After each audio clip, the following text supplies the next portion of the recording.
Good evening আমার ছোট বন্ধুরা, আশা করি তোমরা সকলেই ভালো আছো। রিয়া কুইজ হাবে তোমাদের সকলকে জানাই স্বাগত। আজকে আমরা ইউনিট 2 মানে লেসন 1 এর যে ইউনিট 2 এর দ্য ওয়াইলি ফলোয়ার্স এই যে প্যাসেজটি ছিল তার আজকে শেষ ক্লাসটা কমপ্লিট করে দেব। মানে হচ্ছে আজ আমরা পেজ নাম্বার 32 থেকে 35 পর্যন্ত আলোচনা করব, যেখানে অ্যাক্টিভিটি 13, 14, 15 এবং 16 আছে। তো চলো শুরু করা যাক। লেটস লার্ন অর্থাৎ চলো শিখি। ওয়ান অ্যান্ড মেনি অর্থাৎ এক এবং অনেক। লুক অ্যাট দ্য পিকচার্স অর্থাৎ ছবিগুলোর দিকে তাকাও। লেটস স্পট অর্থাৎ চলো আমরা নির্ণয় করি বা বুঝে নিই দ্য চেঞ্জেস পরিবর্তনগুলোকে আমরা বুঝে নিই। তো এখানে কি বলছে দেখো, প্রথমে ছবিতে দেখছি একটি বিড়াল আছে, সেই জন্য কি বলা হচ্ছে এ ক্যাট। এবার একইভাবে রাইট সাইড আমরা দেখতে পাচ্ছি দুটি বিড়াল আছে ছবিতে, অর্থাৎ একের বেশি। যেই একের বেশি হয়ে গেল সেটা তখন কি হচ্ছে টু ক্যাটস, অর্থাৎ সেক্ষেত্রে ক্যাটের সাথে এস যোগ হয়ে গেল। একইভাবে দেখো নিচের দিকে আছে কাউ, মানে হচ্ছে কি একটি মাত্র গরু দেখছি ছবিতে, সেই জন্য লেখা আছে এ কাউ। রাইট সাইডে দেখো আমরা একসাথে তিনটি গরু দেখছি, তাহলে আমরা কি বলছি থ্রি কাউজ, COWS। অর্থাৎ যখনই দেখছি একের বেশি হয়ে যাচ্ছে নেমিং ওয়ার্ডগুলো বা জিনিসগুলো, তখনই আমরা সেই নেমিং ওয়ার্ডের সাথে এস যোগ করে দিচ্ছি। একইভাবে দেখো নিচের দিকে আছে একটি মাত্র ডিম প্রথম ছবিতে, সেই জন্য লেখা আছে অ্যান এগ, অর্থাৎ একটি ডিম। দেখো অ্যান কেন হলো সেটা নিশ্চয়ই জানো, অর্থাৎ কি না হচ্ছে এগের ইটা কি আছে ভাওয়েল সাউন্ড, এবং ইটা নিজেও ভাওয়েল, সেই কারণে তার আগে এ না বসে অ্যান হয়েছে। একইভাবে দেখো রাইট সাইড আমরা কি দেখতে পাচ্ছি একের বেশি আছে কি না ডিম আছে, অনেকগুলি ডিম আছে, তাহলে সেখানে নিচে লেখা আছে না মেনি এগস, অর্থাৎ অনেকগুলি ডিম, এবং এগের সাথে এস যোগ হলো। তাহলে আমরা কি স্পট করতে পারছি ছবিগুলোর মধ্যে, যে ছোট্ট ছোট্ট যে খুঁটগুলো আমরা দেখতে পাচ্ছি বা পরিবর্তন, সেটা কি না একের বেশি যখনই হয়ে যাচ্ছে জিনিসগুলো বা নেমিং ওয়ার্ডগুলো শেষে আমরা এস যোগ হতে দেখলাম। এবার দেখো অ্যাক্টিভিটি 13-এ বলা হয়েছে নাও এখন লেটস ফিল, চলো পূর্ণ করি ইন দ্য চার্ট, মানে তালিকাগুলির মধ্যে যা আছে সেগুলো পূর্ণ করি।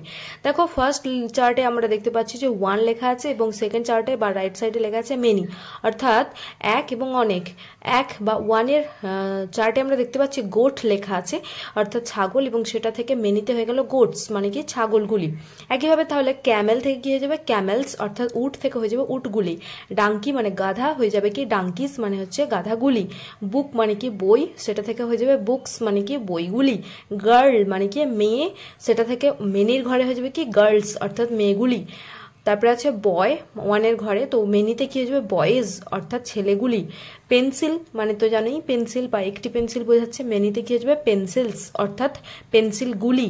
এরপর দেখো শেষে ওয়ানের ঘরটি ফাঁকা আছে, মেনিতে লেখা আছে ডগস, মানে কি কুকুরগুলি, তাহলে ওয়ানে এসে কি হবে ডগ, অর্থাৎ এসটা উঠে গেল, হয়ে গেল কি ডিওজি ডগ।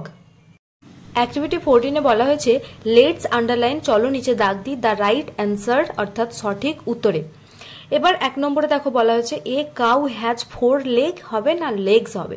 তো 4 মানে জানো যে 4, মানে একের বেশি বলছে, তাহলে অবশ্যই কি হবে cow has 4 legs.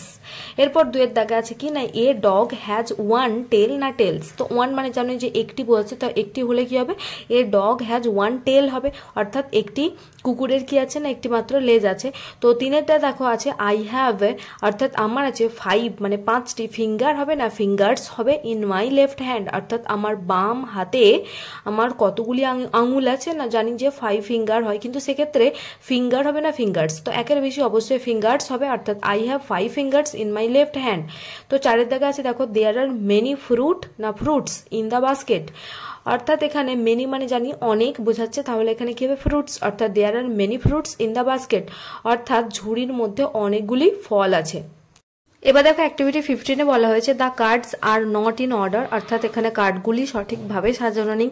Let's rearrange, চলো পুনরায় সাজাই দেম, তাদেরকে টু ফর্ম গঠন করতে মিনিংফুল সেন্টেন্সেস, অর্থাৎ অর্থযুক্ত বাক্য তৈরি করতে তাদেরকে পুনরায় সাজাই।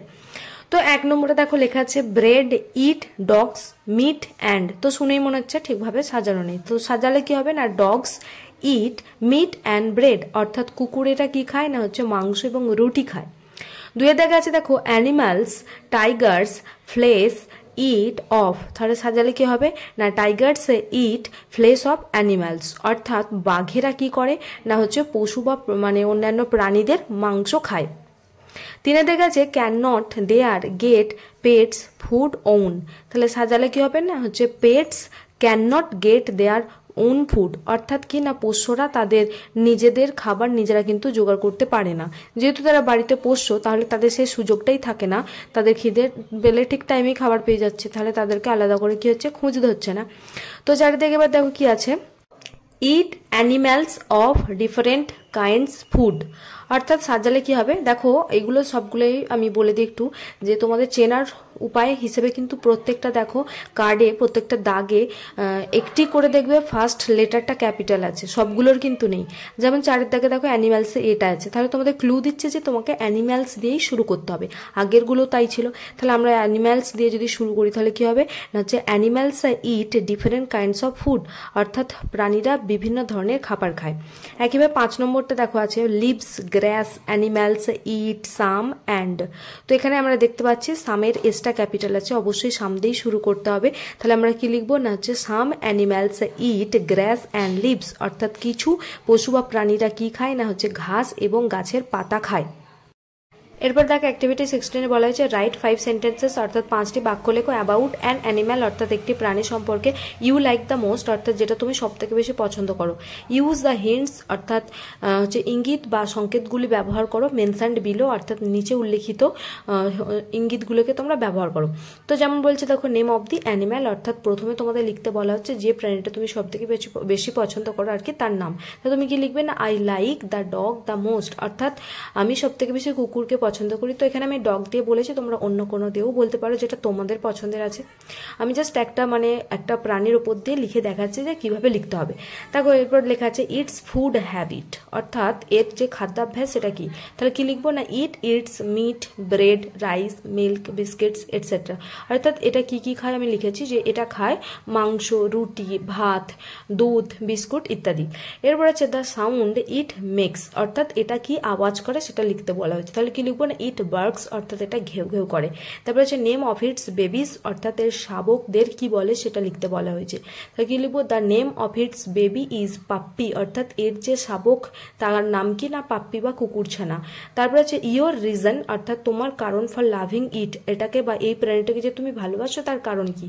তো দেখো আমি এখানে লিখেছি যে ইট গার্ডস আওয়ার হাউস, অর্থাৎ এটা আমাদের বাড়ি পাহারা দেয়, সুতরাং বা সেই জন্য I like it the most, আমি এটাকে সব থেকে বেশি ভালোবাসি। এভাবে তোমরা লিখতে পারো। লেটস ওয়ার্ক টুগেদার, চলো একসাথে কাজ করে মেকিং এ মাস্ক, অর্থাৎ একটা মুখোশ তৈরি। থিংস ইউ নিড, যে জিনিসগুলি তোমার প্রয়োজন, art paper, crayons or colour pencils, অর্থাৎ হচ্ছে মোম রং অথবা রঙিন পেন্সিল, স্ট্রিং মানে হচ্ছে দড়ি, সিজার্স মানে হলো কাঁচি, গ্লু মানে আঠা। মেথড মানে পদ্ধতি, কি না হচ্ছে take a piece of art paper, অর্থাৎ একটি আর্ট পেপারের অংশ নাও 8 to 10 ইঞ্চেস লং, যার দৈর্ঘ্য হবে 8 থেকে 10 ইঞ্চি মানে লম্বা, অ্যান্ড 6 to 8 ইঞ্চেস ওয়াইড মানে 6 থেকে 8 ইঞ্চি প্রশস্ত বা চওড়া হবে।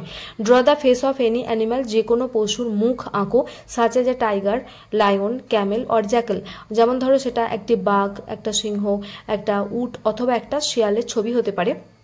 এবার বলছে colour the picture with crayons, মানে হচ্ছে সেই মম পেন্সিলগুলো দিয়ে তার ছবিটাতে আর কি রং করো। কাট আউট মানে কাট দি আইজ আউট, অর্থাৎ চোখগুলিকে কেটে বের করে নাও। Take a 3 inch piece of art paper, অর্থাৎ 3 ইঞ্চি দৈর্ঘ্যের আর কি একটি আর্ট পেপার নাও। Fold it into a conical shape, অর্থাৎ শঙ্কু আকারে এটাকে ভাঁজ করে নাও। শঙ্কু আকার বলতে ত্রিভুজ আকার যেটাকে বোঝাচ্ছে। দেখো আমাদের এই মুখোশে ছবিটা দেওয়া আছে, কনিক্যাল শেপ এটাকেই বলে। তারপর বলছে দেখো fix it to the position of the animal's nose, অর্থাৎ যে এটাকে তোমরা রাখো কোথায় না বা নির্দিষ্ট করে রেখে দাও পশুটির নাকের ঠিক পজিশন বা অবস্থানে, উইথ গ্লু মানে আঠা দিয়ে আর কি চিপকে দাও। Make a hole at each end, মানে হচ্ছে যে এরপর দেখো বলছে প্রত্যেকটি মুখোশের আর কি শেষ প্রান্তে কি করবে না হচ্ছে একটি করে গর্ত করো আর কি, হোল মানে গর্ত। টাই অর্থাৎ বাঁধো তার 2 সাইডস মানে 2 প্রান্তকে উইথ এ স্ট্রিং মানে হচ্ছে একটা দড়ি দিয়ে। Your mask is now ready, বলছে তোমার মুখোশ এখন দেখো প্রস্তুত হয়ে গেছে। উইয়ার ইট অর্থাৎ এটা পরিধান করো, অ্যান্ড মেক দ্য সাউন্ড এবং আওয়াজ করো, অফ দি অ্যানিম্যাল মানে যে মানে পশুটি আর কি মুখোশ তুমি তৈরি করেছো, whose mask you have made অর্থাৎ যার মুখোশ তুমি তৈরি করেছো। ডিসকাস উইথ ইউর ফ্রেন্ডস অর্থাৎ তোমার বন্ধুদের সাথে আলোচনা করো অ্যাবাউট দ্য ফুড হ্যাবিটস অর্থাৎ খাদ্যাভ্যাস সম্পর্কে, অফ দি অ্যানিম্যাল যে পশুটির আর কি খাদ্যাভ্যাস সম্পর্কে, whose mask you are wearing অর্থাৎ যার মুখোশ তুমি এখন পরে আছো। তো আমাদের দেখো এখানে বইতে একটি মুখোশ মানে রেডি করে দিয়ে দিয়েছে কিভাবে আর কি তোমরা তৈরি করবে তার জন্য। দেখো এখানে আমরা দেখতেই পাচ্ছি যে এটা হলো কি না হচ্ছে মাস্ক অফ এ টাইগার অর্থাৎ একটা বাঘের মুখোশ দেওয়া হয়েছে। তো আমরা তাহলে কি বলতে পারি, তার সাউন্ড কি জানি তো রোডিং বা গর্জন আওয়াজ হবে। আর এমনিতে তার ফুড হ্যাবিটস কি হবে না হচ্ছে যে ইটস ফ্লেশ অফ অ্যানিম্যালস অর্থাৎ এটা কি করে না পশুদের মাংস খায়। দেখো এই কাজটা পুরোটাই তোমাদের স্কুল বা তোমরা যে স্কুলে মানে পড়াশোনা করো সেই স্কুলে সেই পার্টিকুলার ক্লাসের ওপর ডিপেন্ড করছে, সেই ক্লাসেই এটা হবে। তবুও আমি দেখো আমার একটা শর্ট ভিডিও আছে, আমি আমার ক্লাসে আমি যেভাবে করিয়েছি, তো সেটা তোমরা দেখে নিতে পারো, ডিসক্রিপশন বক্সে তার লিঙ্ক দেওয়া থাকবে। আমার ছোট বন্ধুরা আজ এই পর্যন্তই। যদি তোমাদের ক্লাসটি ভালো লেগে থাকে তাহলে অবশ্যই একটা লাইক দিও, যেটা আমায় মোটিভেট করে পরবর্তী তার নতুন নতুন ক্লাস নিয়ে আসতে। রিয়া কুইজ হাব নামের এই চ্যানেলটিকে যদি এখনো সাবস্ক্রাইব না করে থাকো তাহলে অবশ্যই করে নিও, কারণ পরবর্তী তার নতুন নতুন ক্লাস দিলে তার নোটিশ সবার আগে তোমার কাছে পৌঁছে যাবে। পারলে তোমরা তোমাদের ফ্রেন্ড সার্কেলে এই ক্লাসের লিঙ্কটি শেয়ার করো যাতে সকলে উপকৃত হতে পারে। আর এখন পর্যন্ত আমি ক্লাস 3 যে বাটারফ্লাই এবং উইংস এই দুইটি বই আছে, উইংস পার্ট 1 এই দুইটি বই আছে, সেই বই থেকে আমি যে ক্লাস দিয়েছি অনেকগুলো, এবং যে উইংস পার্ট 1 বইয়ের যে রিভিশন লেসন পুরো কমপ্লিট এবং লেসন 1টা প্রায় কমপ্লিটের পথে। তো এগুলো সব প্লেলিস্ট দেওয়া আছে ডিসক্রিপশন বক্সে, এবং যে বাটারফ্লাই বইটি আছে ইংলিশ টেক্সট বই, সেই বইয়ের রিভিশন লেসন 1 এবং লেসন 3 এই তিনটেই পুরো কমপ্লিট হয়ে গেছে। তো সেগুলোর প্লেলিস্টের লিঙ্ক ডিসক্রিপশন বক্সে দেওয়া থাকবে। যদি মনে হয় যে তোমাদের হেল্পফুল লাগছে তাহলে তোমরা সেই লিঙ্কে ক্লিক করে বাকি ক্লাসগুলি দেখে নিতে পারো। আজ এই পর্যন্তই, ধন্যবাদ, সকলে ভালো থেকো।